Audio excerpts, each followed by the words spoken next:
তদুপলক্ষে আজকে আয়োজিত আয়োজনে আমাদের সকল ভক্তিমতী ও সকল পিতৃগণ, মাতৃমণ্ডলী এখানে উপস্থিত হয়েছেন।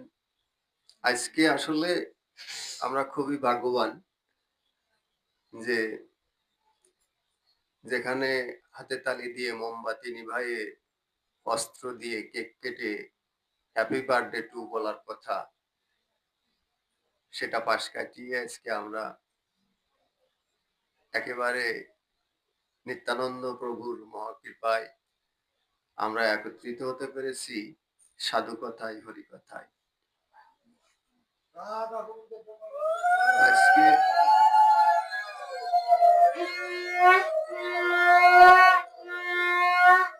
খুবই আনন্দের বিষয়, অর্ঘ্য নন্দী, অর্ঘ্য নন্দীর জন্য আপনারা সবাই প্রাণ ভরে আশীর্বাদ করবেন। একটি সুযোগ্য সন্তান মানুষের মতো মানুষ হয়ে দাঁড়াতে পারে, যেন মাথা উঁচু করে দাঁড়াতে পারে, সমাজের সম্মান রক্ষা করতে পারে এবং সনাতন ধর্ম শাস্ত্রকে তিনি প্রচার প্রসারিত করতে পারে, সেই আশা ব্যক্ত করবেন। সবাই সকলেই প্রার্থনা করবেন অন্তরের অন্তঃস্থল থেকে। তো সেই শুভ কামনায় শুভ লগ্নে আজকের এই হরিকথা প্রারম্ভে ভগবান গীতায় বললেন, অশ্রদ্ধা পুরুষ ধর্মস্য ঐশ্য পরন্তুপ অপ্রাপ্য মাম নির্বন্ততে মৃত্যু সংসার বর্তমানি।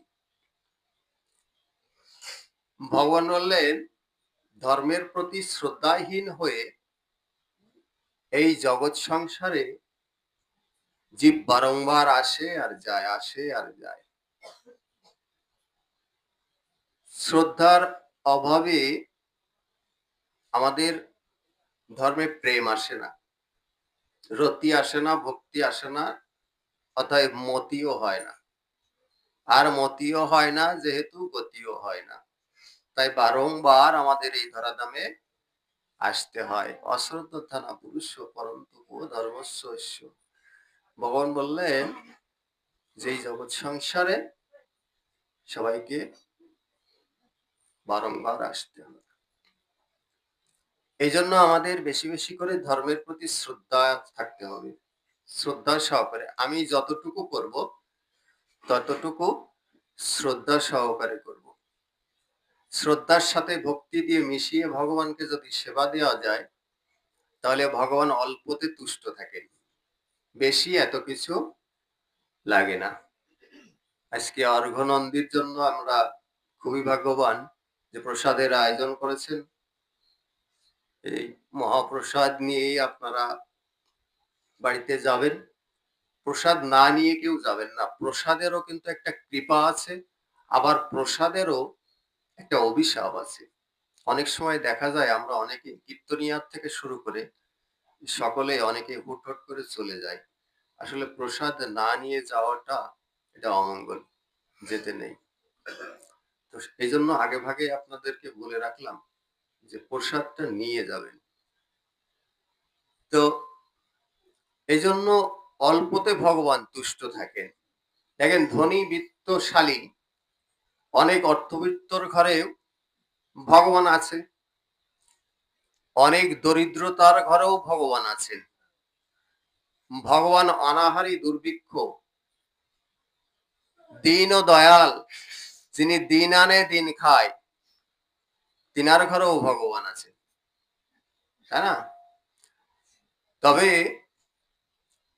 ভগবান দিনের অধিক দয়া করেন, বেশি দিনের প্রতি অধিক দয়া করেন ভগবান। কারণ কি জানেন? কারণ হলো, যার দীনতা আছে তার জগতে কিন্তু কোনো চিন্তা থাকে না। এই জড় জগতে আমরা কিন্তু অনেক বিষয় নিয়ে চিন্তা করি, তাই না? যেহেতু সংসারে, জড় জগতে যখন সংসারে আমরা আবদ্ধ হই, তখন আমাদের অনেক কিছু থাকে, আর অনেক কিছু যখন থাকে তখন আমাদেরকে কিন্তু অনেক কিছু নিয়ে ভাবতে হয়। কিন্তু যার দীনতা আছে তার তো কিছু ভাবতে হয় না, তার চিন্তা হচ্ছে আজকে আমি কয় বাড়ি যাব, কি পাবো, তা থেকে একটু গোবিন্দ সেবা দেব, তারপরে তার থেকে আমি প্রসাদটা পাবো। তার এই চিন্তা চেতনা। এই জন্য দিনের অধিক দয়া ভগবান করে। যে কলিন পণ্ডিত ব্রাহ্মণের কতই অহংকার, দিনের অধিক দয়া করেন ভগবান। এই জন্য ভগবানের আর এক নাম হচ্ছে দীনবন্ধু। এই যে দীনবন্ধু, এই দীনটাই হচ্ছে সেই দীনতা। এই যে দীনবন্ধু না, ওই দীনতার বন্ধু হচ্ছে ভগবান। এই জন্য ব্রজবাসীরা দেখবেন সবসময় ব্রজে পড়ে থাকে, তারা ব্রজের ধুলায় গড়াগড়ি দেয়, তাদের কাজ নিত্য নৈমিত্তিক ব্রজের ধুলায় গড়াগড়ি দেওয়া আর পরিক্রমা করা, আর ওই 2 বাড়ি 3 বাড়ি মেঙে এনে গোবিন্দকে সেবা দেওয়া, সারাদিন এই চিন্তা, এই চেতনা। কিন্তু ব্রজবাসীর যারা, এরাও তো আমাদের মতোই। কেন ব্রজবাসী হয়েছে? বিশেষ করে দেখা যায় ব্রজবাসী যারা, এরা কিন্তু সংসার পরিত্যাগ, এরাও পরিত্যাগ করে আসছে সংসার। কিন্তু সংসার যারা পরিত্যাগ করেছে তারা অতি সহসাই সংসারটা পরিত্যাগ করে না। যারা সংসার পরিত্যাগ করে তারা স্ত্রী, পুরুষ, স্বামী, সন্তান, তাদের দ্বারা নির্যাতিত, নিষ্পীড়িত, অবহেলিত, যার কারণে তারা সংসারে ব্যথিত হৃদয় নিয়ে একমাত্র গোবিন্দর আশা ভরসায় তারা ব্রজে পড়ে আছে। এরাও আমাদের মতো। এজন্য সংসারে সুখ নাই, সুখ নাই তবু সুখ খুঁজি, ভোগে নাই ত্যাগে সুখ কতটুকু বা বুঝি। এই সংসারে, জগৎ সংসারে আমরা সবাই ভোগ বিলাসী, ভোগ করতে পছন্দ করি। কিন্তু ভগবান বললেন তুই একটু ত্যাগ করেই দেখ, ত্যাগে কত শান্তি। যত ভোগ করবি ততই অশান্তি। দুর্যোধন কি করেছিল? ভোগ করেছিল। ভোগ করতে করতে তার ভোগ বিলাসিতাকে গিয়েছিল, কেটেছিল কখনো? তার মোহ বৃদ্ধি হয়েছিল, তাই না? যখন মোহ বৃদ্ধি হয়েছিল তার সংসারে কষ্ট বৃদ্ধি পেয়েছিল, তার সংসারে অন্ধকার নেমে এসেছিল, তাই না? পতনও হয়েছে নিশ্চিত, ভগবানের পতনও হয়েছে। কিন্তু ত্যাগ তো একজন করেছিল। মহাভারতের প্রধান চরিত্র, মূল 3টি চরিত্র। এই 3টি চরিত্র হচ্ছে, একটা হচ্ছে ধৃতরাষ্ট্র, একটা হচ্ছে পাণ্ডু, আর একটি হচ্ছে বিদুর। তাহলে ত্যাগ করেছিল, ত্যাগটা কে করলো? বিদুর করলো। আর ত্যাগ করলো বলে, বিদুর ত্যাগ করলো বলে বিদুরের গৃহে সুখ ছিল, শান্তি ছিল। শেষ পর্যন্ত দুর্যোধন তাকে রাজভোগ দিয়ে মহা অন্ন প্রসাদ, বহু প্রকারের ব্যঞ্জন প্রসাদ তিনি রন্ধন করেছিলেন, কিন্তু ভগবান সেখানে সেবা নিলেন না। সেবা নিলেন কোথায়? ওই যে ত্যাগী ও পরীক্ষিত একজন পরম বৈষ্ণব বিদুরের বাড়িতে যে সেবা নিলেন, সেখানে কিছু নাই, সে বাড়িতে কিছু নাই, দীন দয়াল, কাঙাল, চির কাঙাল, তিনার ঘরে কিছু নাই। শেষ বেশ একটি কলাকে তিনি সেবা নিলেন, কলা সেবা নিলেন, সেবা দেওয়ার মতো কিছু নাই। তাহলে ত্যাগেই শান্তি, এই ত্যাগটা আমরা কেউ করতে চাই না। এই জন্য ভগবান আসলে গীতা শাস্ত্রটা হচ্ছে আমাদের জীবনে, দৈনন্দিন জীবনে শাস্ত্র শিক্ষা, চলা বলা একটা মানে চালিকা শক্তি। আমাদের শাস্ত্রের একটি চালিকা শক্তি হচ্ছে গীতা। ভগবান গীতায় এমন জ্ঞানগুলো দিয়ে দিয়েছেন, আমরা প্রতিদিন গীতা পড়ব, আর সেই গীতার শাস্ত্রটা শাস্ত্র অনুযায়ী আমরা মেনে চলবো। এটাই হচ্ছে আমাদের জীবনের লক্ষ্য হওয়া উচিত। এই জন্য মূল গ্রন্থটাকেই গীতা বলা হয়েছে। গীতা হচ্ছে আমাদের মূল ধর্মগ্রন্থ। এটা ভগবানের মুখশ্রিত বাণী। ভগবান অর্জুনকে এই বাণীগুলো দিয়েছেন। অর্জুনকে বলেছেন যে তোমরা শ্রদ্ধাশীল হও, ত্যাগী হও, পরীক্ষিত হও, আমার পূজনশীল হও, মন মনা মদ্ভক্ত মজ্জাজিমাং নমস্কুরু মা এব এষসি সত্যান্তে প্রতিজানে প্রহসিমে। ভগবান বললেন যে তুমি আমার ভজনশীল হও, তুমি আমার পূজনশীল হও, তুমি আমাকে নমস্কার করো, তাহলে তুমি অবশ্যই আমাকে পাবে, এতে কোনো সন্দেহ নেই। বললেন এতে কোনো সন্দেহ নেই। তাহলে তুমি কি দিয়ে আমাকে ভজবে, কি দিয়ে আমাকে সেবা দিবে, কি দিবে আমাকে প্রণাম করবে? এই যে আসরে আসি, এসে আমাদেরকে এক জায়গায় বসে থাকলাম, আসলে ভগবান বলেছেন কি পত্রম পুষ্পম, ভগবান বলেছেন মন মনা মদ্ভক্ত, তোমার মনটা আমাকে দাও। এটা বসলে মনটা ভগবানের প্রতি দিতে হবে, শ্রদ্ধাশীল হয়ে মনটা, তোমার মনটা মন মনা মদ্ভক্ত, তোমার মনটা আমার প্রতি দাও, তাহলে তাহলে আমি তোমার হয়ে যাব। এবার বললেন তুমি আমার ভজনশীল হও, মানে আজকে যে ভজনটা হচ্ছে এই ভজনশীলের প্রতি তুমি মনোযোগী হও, তুমি ভজনশীল হও, শ্রদ্ধার সাথে তুমি ভজনশীল হও। তারপরে বললেন তুমি আমাকে নমস্কার করো। আসলে আসলেই হবে না, এখানে প্রণাম করতে হবে, ভগবানকে নমস্কার করতে হবে। তার আগে কি করেছি, ভগবান বলছেন তুমি আমাকে পূজনশীল হও, গোবিন্দকে পূজাও করতে বলেছেন, তাহলে তুমি আমাকে পূজাও করো। তাহলে পূজা করতে গেলে এত আয়োজন, এত অন্ন প্রসাদ, এত টাকা পয়সা কোথায় পাবো, এত ফল প্রসাদ, 400-500 টাকা আপেলের কেজি, আঙুর 600 টাকা কেজি। তো ভগবান বললেন না, এটা তোমাদের জন্য, আমার জন্য নয়। তুমি দুপুটার নয়ন জলে একটি তুলসী পত্র দিয়ে, পত্রম পুষ্পম ফলন্তম জমে ভক্তা প্রযোচ্ছতি তদহম পরিতমস্বামী প্রজাত্মনাম, তুমি একটি পত্র পুষ্প ফুল জল দ্বারা আমাকে সেবা দিও, আমি সেই সেবাটুকু সাদরে গ্রহণ করব। তুমি যা পারো তার মধ্যে একটি তুলসী পত্র, একটু জলকে তুমি দিতে পারবে না, আমি তাতেই তুষ্ট। তাহলে ভগবানকে আমরা কেন ডাকবো না, কেন ভগবানের পূজনশীল ভজনশীল হব না? এটা আমাদের ভাবার বিষয়। আসলে আমরা যে কত চালাক, আমরা সব কাজে ব্যস্ত থাকি, সব কাজ করি, সব কেনাকাটা করি। আসন্ন দুর্গাপুজো, এই যে দুর্গাপূজাতে কত কিছু কেনাকাটা করব, কত দামি দামি শাড়ি কিনবো, হ্যাঁ 30,000 32,000 40,000 টাকা দিয়ে শাড়ি কিনবো নিজের জন্য, আবার নিজের জন্য কিনবো, মার জন্য একটা কিনবো, জামাইকে বলবো আমার মার জন্য একটা কিনতে হবে, মার শাড়িটা তুমি পছন্দ করে দাও, তাই না? অনেকে আবার শাশুড়ির কথা মনে থাকে না, অপরাধ ক্ষমা করবেন। তাহলে শাশুড়ি কথা আপনাদের মনে থাকে আমি জানি সেটা, কিন্তু সেটাও করবেন, পুজোর মার্কেট করবেন, এ কিনবেন তা কিনবেন, কত কিছু কিনে আনতে পারবেন না, ডালা ভরে যাবে, কিন্তু গোবিন্দর জন্য একটা রাধা কৃষ্ণের ছবি বিগ্রহ কিনে নিয়ে আসি বাড়িতে, কেউ সেটা আনতে চায় না। এটা অল্প কিছু নিবেদন করলেই হয়, কিছু দক্ষিণা হলে পাওয়া যায়, একটি ধূপদানি, একটি আসমন পাত্র, তাই না?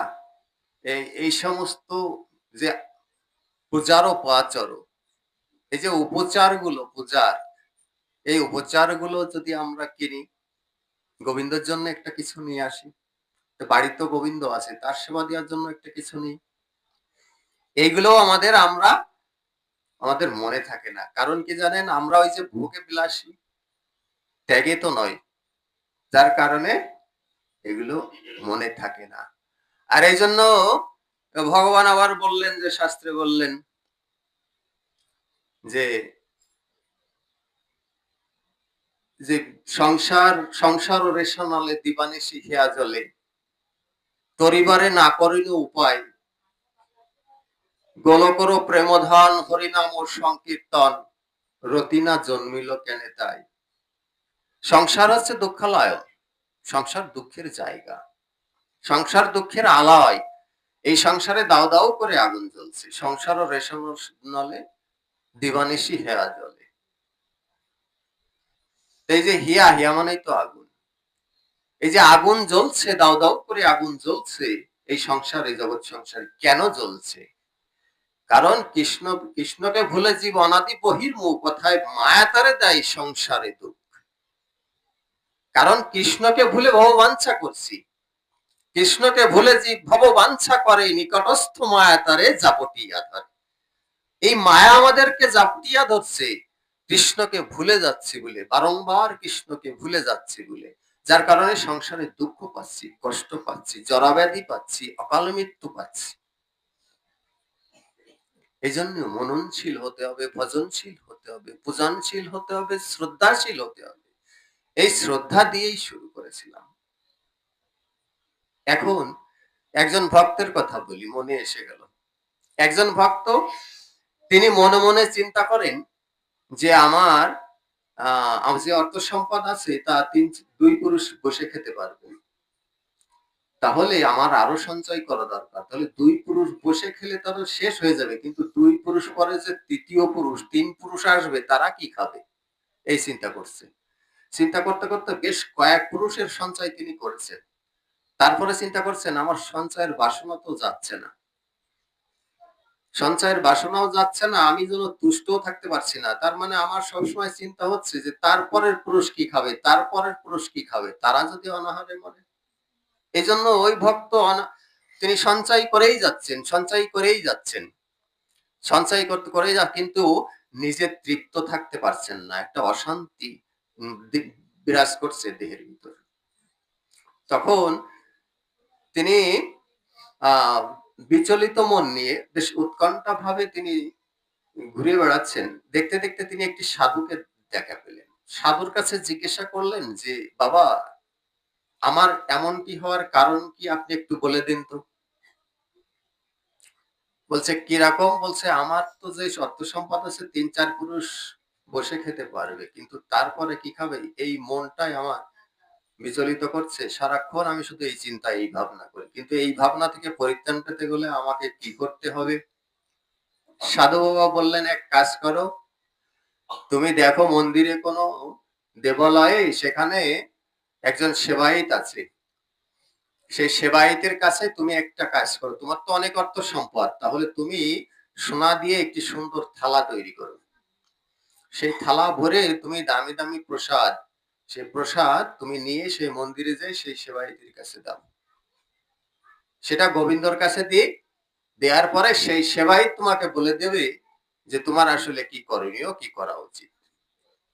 বলছে ঠিক আছে, যথারীতি সেই কাজটাই তিনি করলেন। তিনি আসলে একটি সোনার থালা, সোনার থালা কিনে আনলেন, কিনে এনে সেই সোনার থালাটি প্রসাদে ভরলেন। প্রসাদে ভরে তিনি চলে গেলেন এক প্রসাদ বুঝির গৃহে। তিনি গোবিন্দ সেবা দিচ্ছেন মন্দিরে, গোবিন্দ সেবা দিচ্ছেন। যে দেখে মাতাজি, মাতাজি গোবিন্দ সেবা দিচ্ছেন। একটু ধ্যান দিন মা, অল্প সময়ের জন্য আসছেন। ওই থালা ভরে প্রসাদ নিয়ে দেখে বুড়িমা প্রসাদ নিবেদন করছে ভগবানকে, কিন্তু মেয়েটি বাইরে দাঁড়িয়ে রয়েছে। মেয়েটিকে বলছে তোমার মা কোথায়? বলছে মা সেবা দিচ্ছে। বলছে ও আচ্ছা, তো তোমার মাকে বলো অমুক আসছে, অমুক আসছে এই প্রসাদটা নিতে। বলছে না, মা হয়তো শুনবেন না। বলছে তুমি জানো আমি কে? বলছে আপনি যেই হন না কেন, মা এখন মন্দির থেকে বেরোবেন না। বলছে বলো কি সাহস দেখছো?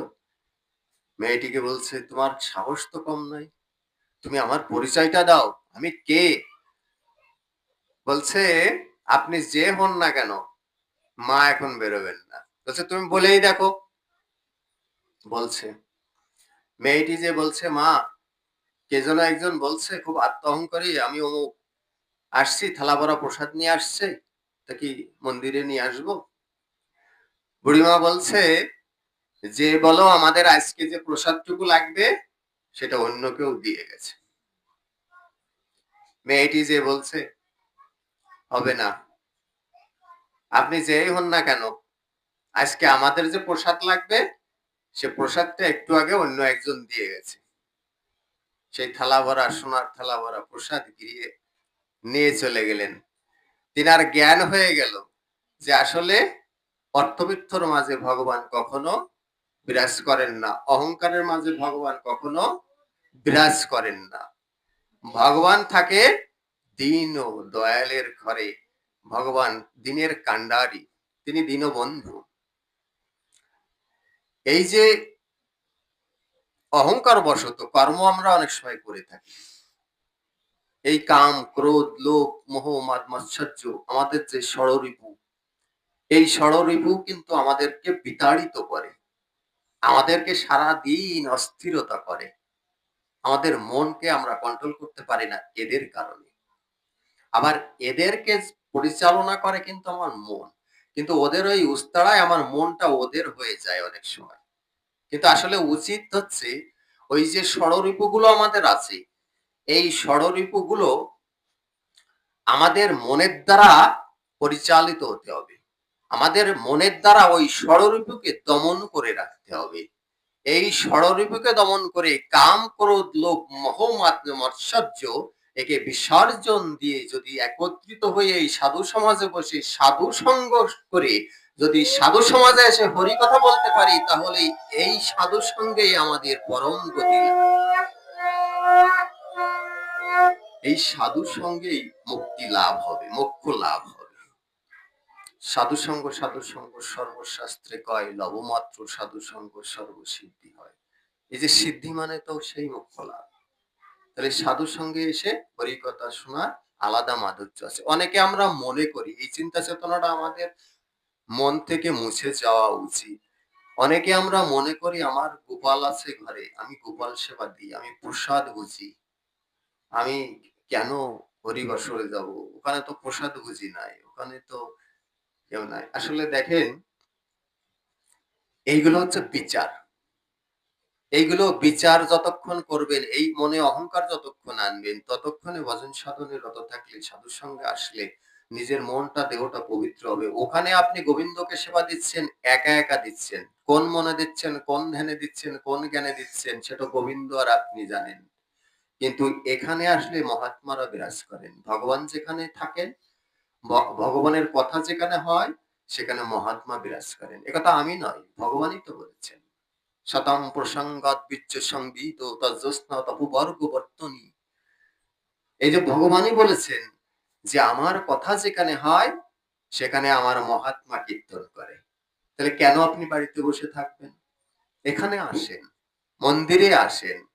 দেখেন, আদার্স অন্য একটা ধর্মের কথা আমি বলি না, কোথাও কোনো আলোচনায় আমি অন্য ধর্মের কথা আলোচনা করি না।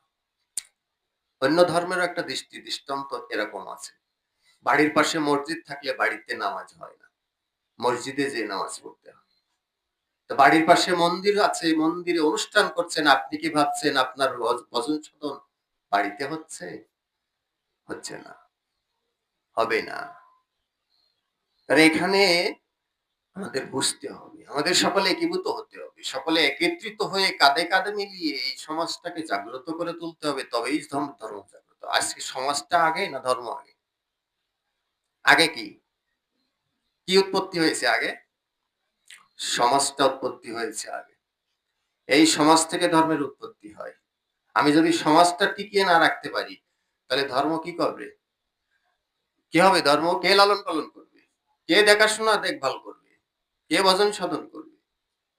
এই জন্য এই ধর্মটাকে টিকিয়ে রাখতে গেলে আমার সামাজিক ভাবে চলাফেরা করতে হবে, সামাজিকতা হতে হবে, সামাজিক ভাবে জ্ঞান দৃষ্টি দিতে হবে, এটাকে ভক্তি দিয়ে বিচার করতে হবে।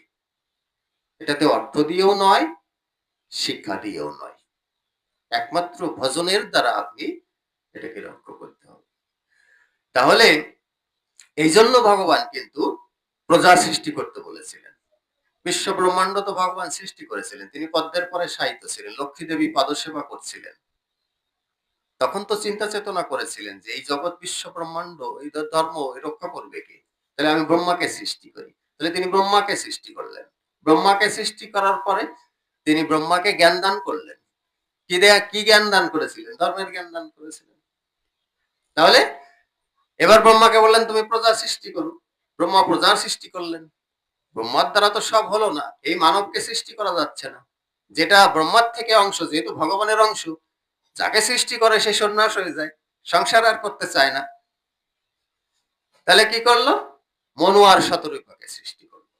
আর ওই মনুরু আর শতরূপা, একজন পুরুষ একজন মহিলাকে যখন সৃষ্টি করলো, মনু আর শতরূপা দুজনকে দুজনের দৃষ্টি আকর্ষণ করলো, তারপরে আমরা সৃষ্টি হলাম।